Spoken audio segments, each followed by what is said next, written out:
tunyin kara nko Allahu alam parce ñinin kali wudo be ba soro ntemenu ka bahasula français janyana ba soro kuma fula bula ntese ku jabe sikka sikaka onyin kali fula nyogona be ubebe haramu ga salli chogoreka folo ñinin kara dawda bugu do ko haramu la alimamu fule ujo yoro be yelema bon misali la futuru la alimamu sallira yoro mi do enya na safo la alimamu be salli o yoro de la itara sigi safa folo la alimamu kofe safo wakati nana etumbe alimamu kofe e jate la safa folo la yoro mi safo alimamu ka jo yoro yelemana emi nana jonna ka sigi yoro ina ko alimamu kofe la re safa folo do mogo tara awunye ella bana ka ke kofe mogoy parce que jo yoro yere mana almami tara nyefe mogo woro de kera kofe lay yala emina na jonna ka sigi yoro inna almami salli ro folo na e nyana o safa folo me salli wakati almami jo yoro yere mana e tora kofe mogo munun tara almami kofe wolo de safa folo bere safa folo utunye nyinin kan ko Allah alam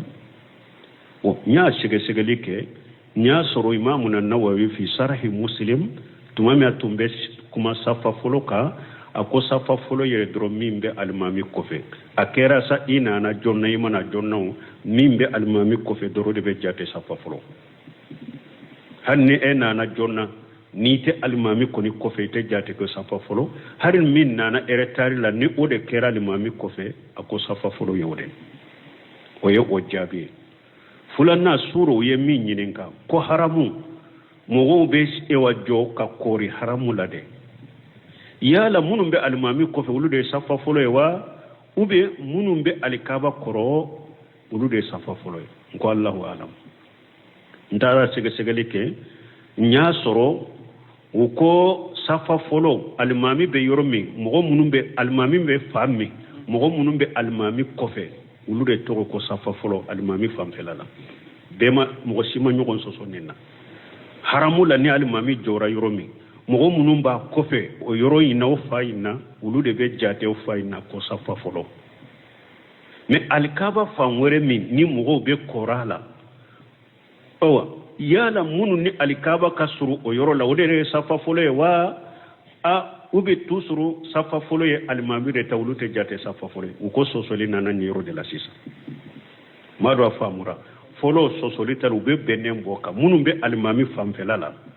alimami be kote minna munum bo o yoro de la uluka safa fole de munum be alimami kofe bo alimami alte alikaba famisa mo be koli alikaba la de yala munum be alikaba koro ulude safa fole bo be munum be alimami nibola ulude be safa fole uko sosoli nana nindela kuma fula be nindela sisa kuma fula yen benindela bon minye mahmud mutar sinqati alay jadil mustakhina min sarahu aleka kuma la ako almami kotela munum be almami kofe uluye safa folo mais almami te fammi ni jama be nyesi alkaban ku kora made munum be alkaba koro o yorola uluye de safa folo yoro fanala ni ale tay ale ni doni ke ba wore be ninka parce que ako fihi wajhani tuma mare rafa ko kuma fula benina doni ke bawo bolo mais alaye mingriya o yeninde mais Cheikh Muhammad ibn Salih Uthaymin ani ibn Hajar al-Haytami ulu fana be minka alimami be kote minna mogo munum be alimami kofe ani ulu ka ara yorili hake wode safa fule akera le kaba fanfa mana alimami kofe la ara ni o kori la kana foyoromi alikabala o de safa folo mais na abora la munum be har ulunye kana alikaba koro ute jate ko safa folo lu semi rahimahullah akam majmu fatawa jiju tani sabana alayya ninde giriya mado ya famu alimami be kote mi mogo munum be alimami kofe yaro ube kori alikabala de o ara kori le hakke alikabala obe yoro ulu de safa folo mais munum be hari ulunye kanali kaba korolu te jate ko safa folo donc ale fana ye nin de giriya ani buni hajame haytami donc nin kuma fula de ben ninna alikaba koro safa folo yala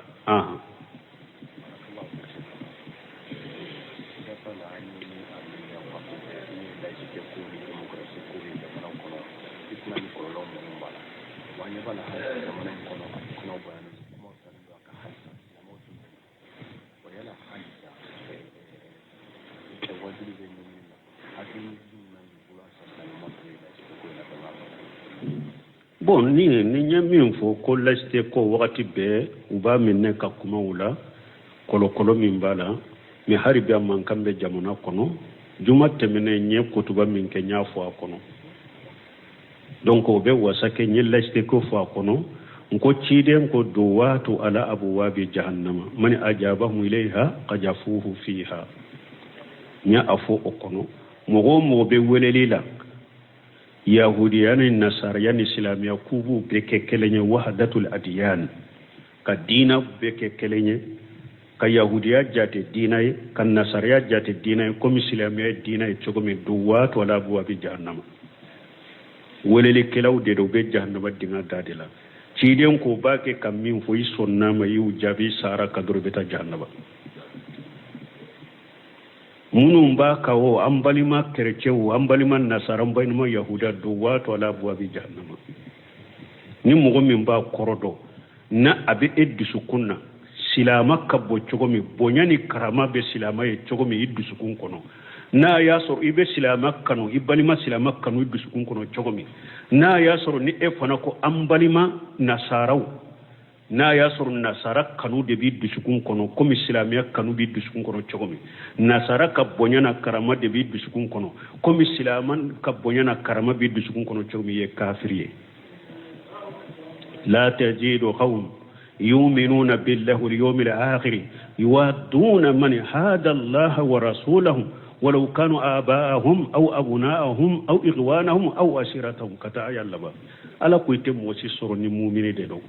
na be mo kanwa dusukun kono ni nye ala soso ka ciden soso har no keru fawde har no keru e wa balimawde har no kera o bawde har no kera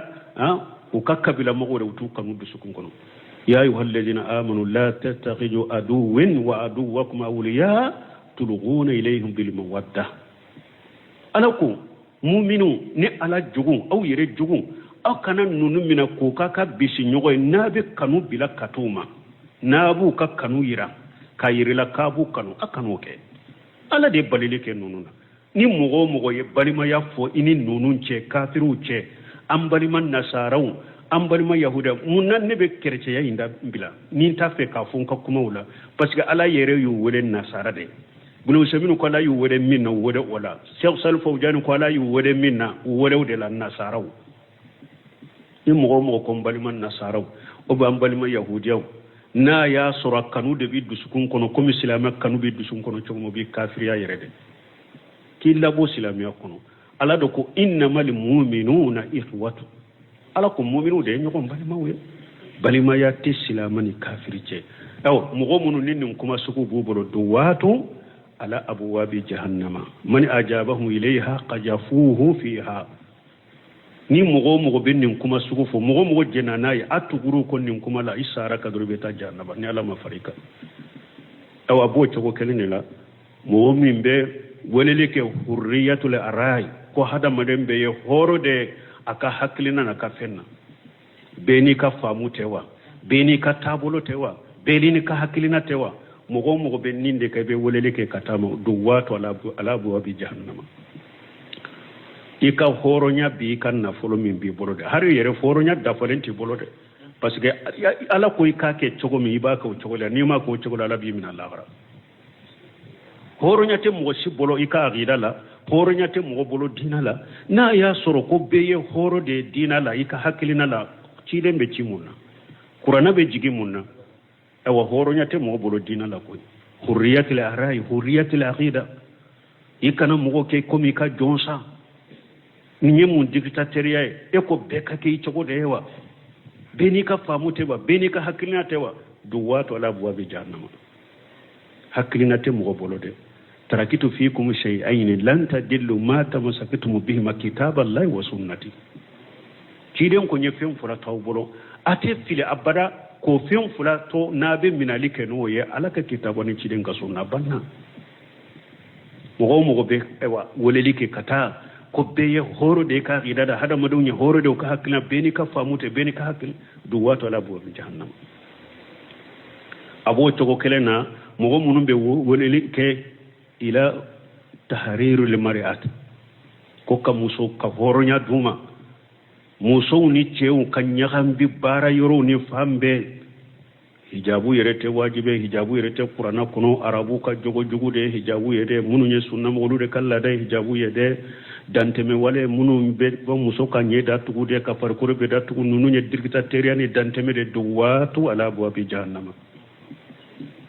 woleli kala do be jahannama dadela ubake kam min foy sonna ma duribeta jahannama kuno taw min be woleli ke kata lastema min be woleli ke kata demokratima duwatu ala buwabi jahannama woleli kala udurube jahannama dinga dala ube min fo isonnama doro isonnama ituguru kore ibeta jahannama kono afa hukumul jahiliyati yabghuna wa man ahsanu min allahi hukman li qawmi yuquluna ala ko yala jahili kiru aw bode nyini kwabo sabati jamanu kono kwabo poje hada madunka yala mugo jumanka kiri kausa ala tai mugo shite na ka hakilina na ka kiri kausa ala tai me ala ko be mugo juman li khawmi yuqinuna mo dangane be mugo munu yede fala wa rabbika la yu'minuna hatta yuhakkimuka fima sajara bainahum thumma la yajidu fi anfusihim harajan mimma qadaita wa yusallimu taslima ala ko cide ma akon kalnani tigi alai hada madun te sika ke mu'mini abada fo nu ye nyogon soso min na kana kiritige edefe ni ye kiritige ye min fo fana awa uka soma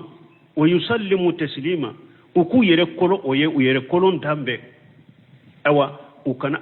dimisoro dusukum fala wa rabbika hatta yuhakimuka fima sajara bainahum folo akata kiritige na ye nyogon soso min na ata kiritige cidefe ni cidente akadi sa sahale unde be abita hadisa sahale unde la kelente ninya hatta summa la yajidu fi anfusihim haraja o ko fe ni cide nya kiri mintige cide ka hadisa sahale nya kiri mintige addegun kana surawun nin kuna kani toro cide ka kiri kani degu cide ka sunna kana edegu sabana wa yusallimu taslima sabana na fora yoromi beki yere kulaka ke takana sake kana yala ni sarati saba ala ko mugo ni awu ye nyogon soso minna na ni sarati saba madafa mugo ala ko har ni ya fo idala ko ye mu'minete mu'miniye ite mu'miniye duwatu ala abwabi jahannama awajibilen be hada madum nka ala ka dugu koloka anka ala sariya kiri tigeni ala ka sariya de aka dugu koloka ala de taya ka dugu kola taya ka sankaba ya taya ka damfeune ajja ko lendo anka ala ka kiri de tige dugu koloka amanka hakrina wale kay dugu koloka o tebbe donc mo be wale ke ala ka kiri qur'ana ni sunna mais leste kore munye démocratique kore munye ko hukumu saabi li shab ko jamana ka population ko aka kiri ba yire bolo au ka kiri te ala bolo aka kiri te e waciden ka sunna bolo aka kiri te islamia bolo aka kiri be mun bolo ni population yire benna minna na ye bote ke assemblée kono ni e watege mun korotara o de chayara ko dolo ka daga jamana kono kammi dolo imbe daga be mide ala tate lajje ciden tate lajje islamia tate lajje ni tege korotara ce ka ce nyini ika furu tege korta chayara jama fanchama population be ko ode sariya ala tate aye nyogo nyini aka jeni nyogo nye ode ala ka sariya kullaste ni ne demokrati hukumu sabi li shab a togo do an kanyana maya ke dina kana ye ala an kan kanyana maya ke ko abu dala ate politician do dala ko jamana ko ambe jamana ko de la ante dina ko la ambe jamana ko de la ante islamia ko la islamia ko te ode tuda e wallahi se de fula ko no bafo an ka ɲanamaya diina kana ye an ka ɲanamaya la kungo kɔnɔ fɛnw bɛ kungo kɔnɔ cogo min dɔrɔn kafiriya bɛ ninnu bɔ kafiriya si tɛ ninnu bɔ dugukolo kan ni silamɛya ka bɔ an ka kow la an bɛ jamana ko de la silamɛya ka bɔ an ka kow la ni ala ye e nɛɛ n'a y'a jɔ i kan kɔnɔ i tɛ se ka yɛlɛma sani i ka jamana ko fɔ ni e ko e tɛ ala ko la ala y'i nɛɛ ja i da kɔnɔ i bɛ se ka mun fɔ jamana ko la ou bien ala y'i dusukun minɛ i la k'i biɲɛ minɛ i la ɲɛw cɔrɔlen filɛ n'i ma bɔ i la mais i tɛ se ka foyi ɲɛnabɔ i bɛ mun fɔ jamana ko la ninnu ye kafiri hakilinaw de ye kafiri motɛriw n'u y'a dɔn silamɛw kɔnɔ u bɛ girin n'a ye kafiri motɛriw k'u don silamɛw kɔnɔ u bɛ girin n'u ye u t'u dɔn yɛrɛ donc a y'a yɛrɛ kɔlɔsi jamana kɔnɔ ni mɔgɔ mɔgɔ ko ye silama ɲuman de silama ɲuman ka mɔgɔ wele ka taa kuranna kiri de ma k'i silama ɲuman bɛɛ ka mɔgɔ wele ka taa ciden ka sunna ka kiri silamɛya sara ka kiri de ma mais silama ɲuman tɛ mɔgɔ wele ka taa lasini démocrate ma politique ewa nasara kalanbaga dɔ y'a fɔ ne to o ko sugu dɔ mine la n t'o dɔn a ko Mauritanie fula ko lasete o a ko tuma min lasete yirala Mauritanie la ko a ye cogoya dɔ fɔ a ko Mauritanie y'o de fɔ lasete a ko Maroc filɛ yahudiyaw bɛ nasara bɛ a ko yahudiya min bɛ Maroc ka ɲɔgɔn ni farajɛ jamanaw ta ɲɔgɔnna tɛ jamana si la lasete yo olu ye fanga dɔw ka silamɛya mara de la Misira filɛ lasete yo fanga bɛ silamɛya mara de la yahudiya ni nasara tɛ yan u bɛ yen o an bɛ min fɔ silamɛw ka kunu suburunya kelen tɛ yahudiya bolo dugukolo kan suburunya kelen tɛ nasara bolo ni dugukolo kan o aya bɛ suratul anbiya kɔnɔ walaqad katabna fi jabur min ba'di dhikri anna al-arda lillahi yarisuha ibadiya salihun walaqad katabna fi jabur min ba'di dhikri ala ko kitabu munun jigina ko ale ya sabu kono aya suru ale ya sabe lahul mafuju kono anna li arda lillahi kunin dugu kolo ya ala de tay yarisuha ibadiya salihuna kunin dugu kolo ne ala ka jonyumaw de ba cinyeta jonyumaw de tay dugu kolo islamaw de tay dugu kolo anyogona be musa ka kumala ya qauma astainu billahi wasbiru inna li arda lillahi yurishuha man yasha'u min ibadi musa kun kam mogon akwai sabala ka deme nyine ala fe nin dugu kolo ala de taye aba tie di jomin de ma minya jia ka jonyumula dugu kolo islam de taye kafiri suburunya kele ta bolo dugu kolo ka awa aya do be suratul araf kono kafiru fule duguje kafiri duguje kami koru yin si salama duguje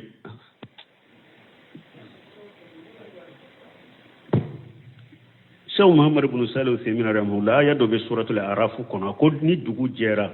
kafiri be soli ka logoma min jiga kono kafiri be soli ka jimi ka dafa jimi na ka jiga kono lagara alaba korosa no fede atate aya intado be suratul araf kono khalisata qur'ana durusi ba ngana tewa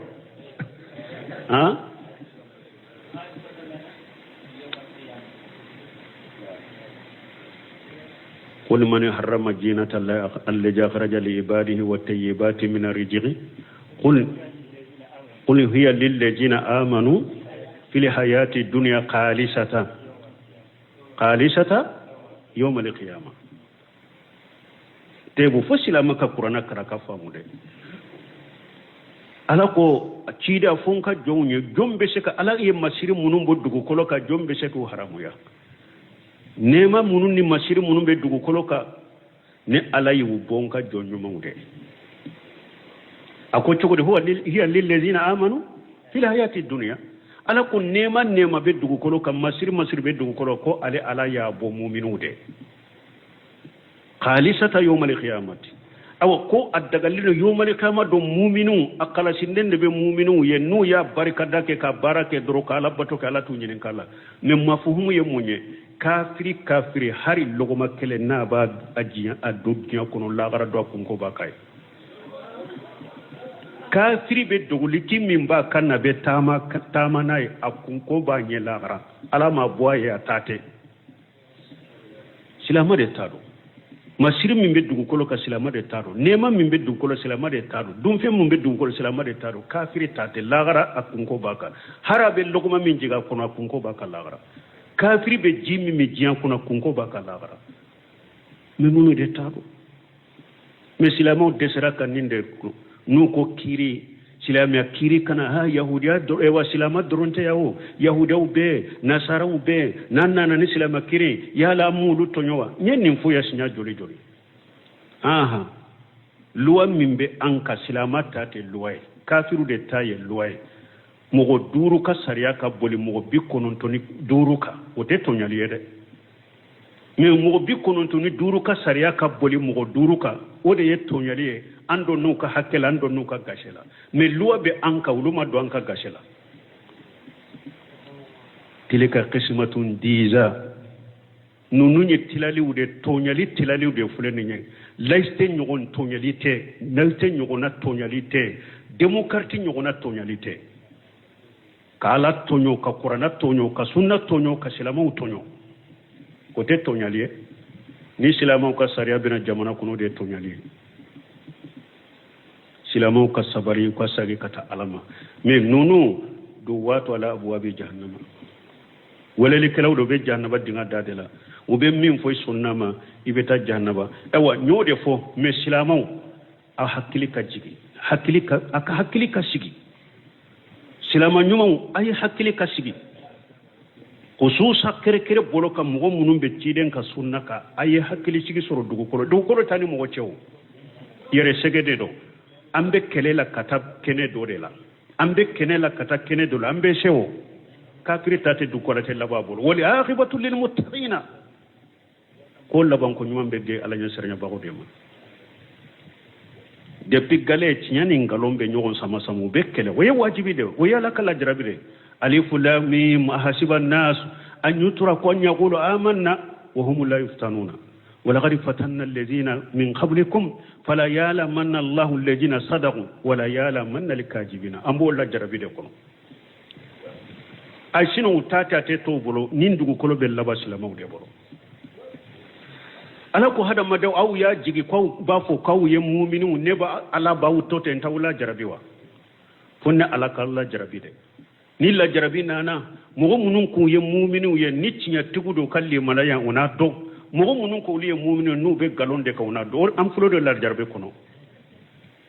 ni la jarabi mana mu'mini ani munafiqite bo nyokona ni la jarabi mana tawhid tigini musrikite bo nyokona ni la jarabi mana islamani kafirite bo nyokona ni la jarabi mana cinyani galonte bo nyokona ni la jarabi mana sunnani bidate bo nyokona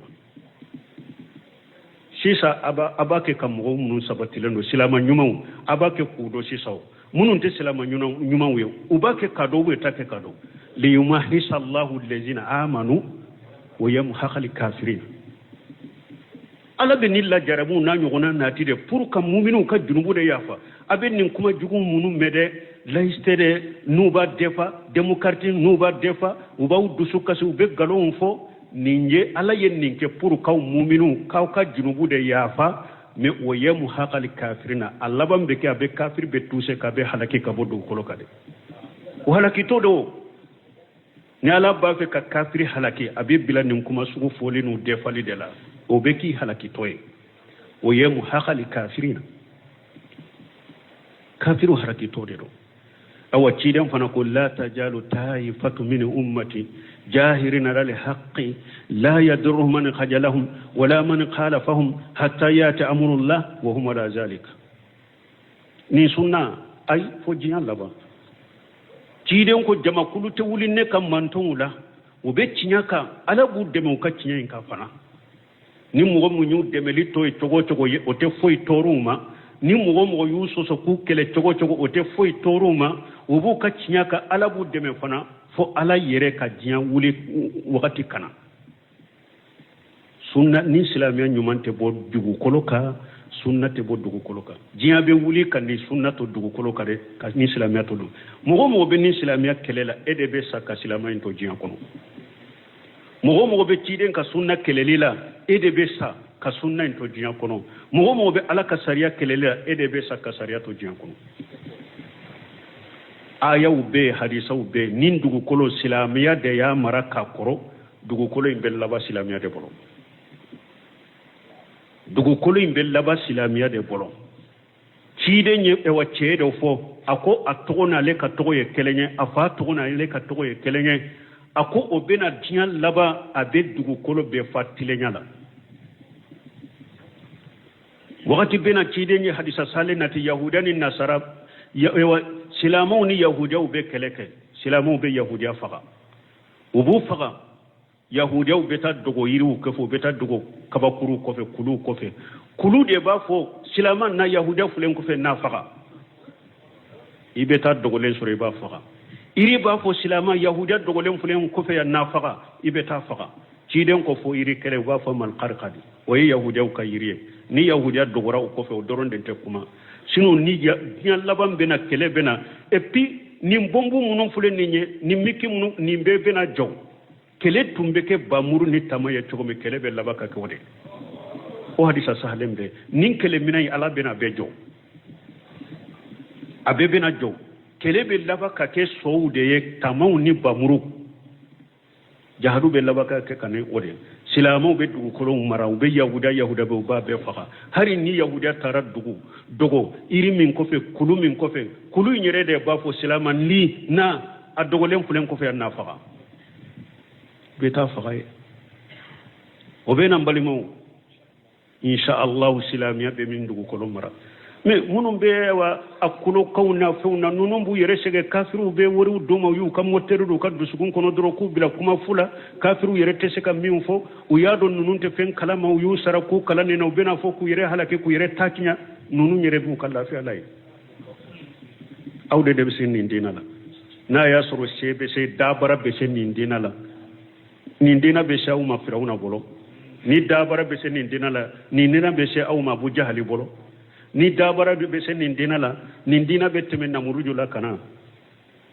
a tɛ fɛn kalama o mais a ye sabali inna alladhina kafaru yunfiquna amwalahum liyasuddu an sabilillahi fasayunfiqunaha thumma takunu alaihim hasaratan thumma yughlabun ala yɔrɔ de fɔ a ko kafiru b'u ka nafolow nafakati pour ka mɔgɔw sagi ka bɔ ala ka sira ma ala ko b'u ka nafolo nafakati dɛ mais u bɛna perdi a bɛɛ la a bɛɛ bɛna k'u ka perdi ni nimisa ye a ko o kɔfɛ silamɛya bɛna se u ma fana silamɛya bɛ n'u mara a bɛna se u ma fana u sago t'a la donc an bɛ ala deli an ka jamana ala ka hakili ɲuman di silamɛ ma n y'o de fɔ n ko jamana in kɔnɔ silamɛya ni kafiri tɛ ɲɔgɔn na dɛ silamɛya ni silamɛw de bɛ ɲɔgɔn na silamɛya ni kafiri tɛ ɲɔgɔn na koyi ani silamɛ munafagu de bɛ ɲɔgɔn na depuis ni leste ko nana démocratie ko nana a ye kafiri juman ka kuma mɛn n ko de y'a to hujɛ fata ka hadisan laban ni ciden ko do wato ala abwabi jahannama hujɛ fata ko sifuhum lana a ko ciden ni weleli kila minnu bɛ jahannaba dinga dala u man kutu fɔ n ye kɛ ciden ko hum min jilidatina wa yatakallamuna bi alsinatina ciden ko mɔgɔ wɛrɛw to an ɲɔgɔnnaw de don an bɛ kuma min fɔ an bɛ langue min fɔ an bɛ kuma min fɔ o b'a ɲɔgɔnna de fɔ an bɛ kuranna min fɔ fana bɛ kuranna kolo de fɔ an bɛ hadisa minnu fɔ bɛɛ fana bɛ hadisa de fɔ mais u b'o f'u n'u ka hakilina de u tɛ delila kan tuma min fawjani ye nin yɔrɔnin taw sera ko hajihi mina musiba a ko nin de ye masiba ye minɛ humu min jililatina u yatakallamuna bi alsinati n'a y'a sɔrɔ kafiri bɛ ameriki o kumana jɔn b'o lamɛn kafiri bɛ faransi a kumana jɔn b'o lamɛn kafiri be irisha kumana jombo lami humu min jilidati me mundo fulana gunu fulana karasa dendo laiste de fali bake kabulu de da demokrati de fali bake kabulu de da karasa dendo ambe qur'ana min fa bode fo ambe hadisa min fa bode fo to min banna o to kelen de be alela ko ninde masibay nen kadi aba fo yere ko diplôme bale bolo yere wa inna min al bayani la shikra me tiren ko ne ndiya do be ko dabali do de dabali kela be mo dabali ki boy cogola cogo mi de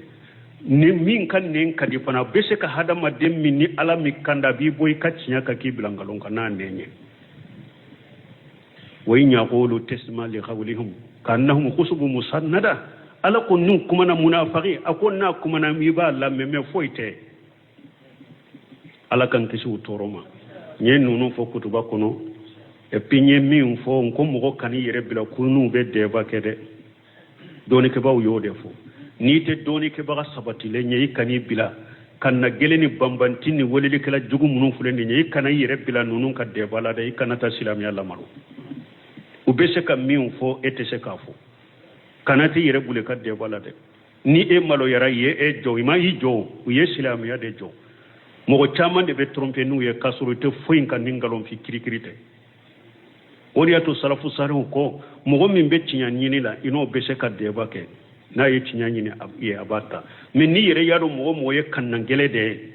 ani ka de ba kunye ka kan galon de defa ni mogo sugu ka deba kana ke fo silama nyema silama kiri tegela ka bo muru fo silen dalen fule abe deba ke akoro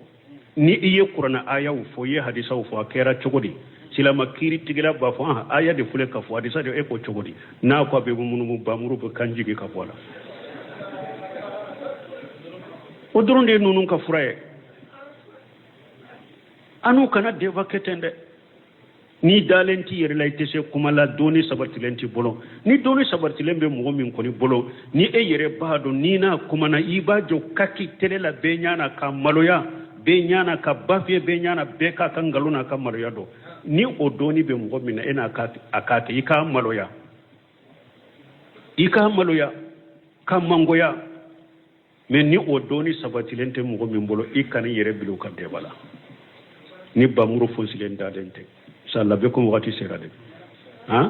subhanakallahumma rabbana bihamdika ashhadu an la ilaha illa anta astaghfiruka wa atubu ilayk o tunyin kara ko Allahu a'lam parce que nyin kala wudo be ba soro ntemenu ka bahasula français janyana ba soro kuma fula bula ntese ku jabe sikaka onyin kala fula nyogona be bebe haramu ga salli chogoreka folo nyin kara dawda bugu do ko haramula alimamu fule ujo yorobe yelema bon misali la futuru la alimamu sallira yoromi do enya na safo la alimamu be salli o yorode la itara sigi safa folo la alimamu kofe safo wakati nana etumbe alimamu kofe e jate la safa folo la yoromi safo alimamu ka jo yoro yelemana emi nana jonna kasigi yoro ina kwa limami kofilare safa folo do mogo tara awunye ella bana kake kofe mogoy parce que jo yoro yere mana almami tara nyefe mogo woro de kera kofilay yala emi nana jonna kasigi yoro ina almami salli yoro folo na e nyana o safa folo me salli wakati almami jo yoro yere mana e tora kofe mogo munun tara almami kofe wolo de safa folo be safa folo utunyen nyinin kan ko Allahu alam o nya segelike nya soro imamu na Nawawi fi sharhi Muslim tumami atumbe kuma safa foloka ako safa folo ye dro mimbe almami kofe akera sa ina na jonna imana jonna mimbe almami kofe doro de be jate safa folo hanni ena na jonna ni te almami koni kofe te jate ko safa folo harin min nana eretari la ni ode kera almami kofe ako safa folo yode o ye o jabi fulana suro ye min nyininka ko haramu mo be e wajo ka kori haramu lade yala munum be almami kofe wulude safa folo wa ube munum be alikaba koro wulude safa folo ko Allahu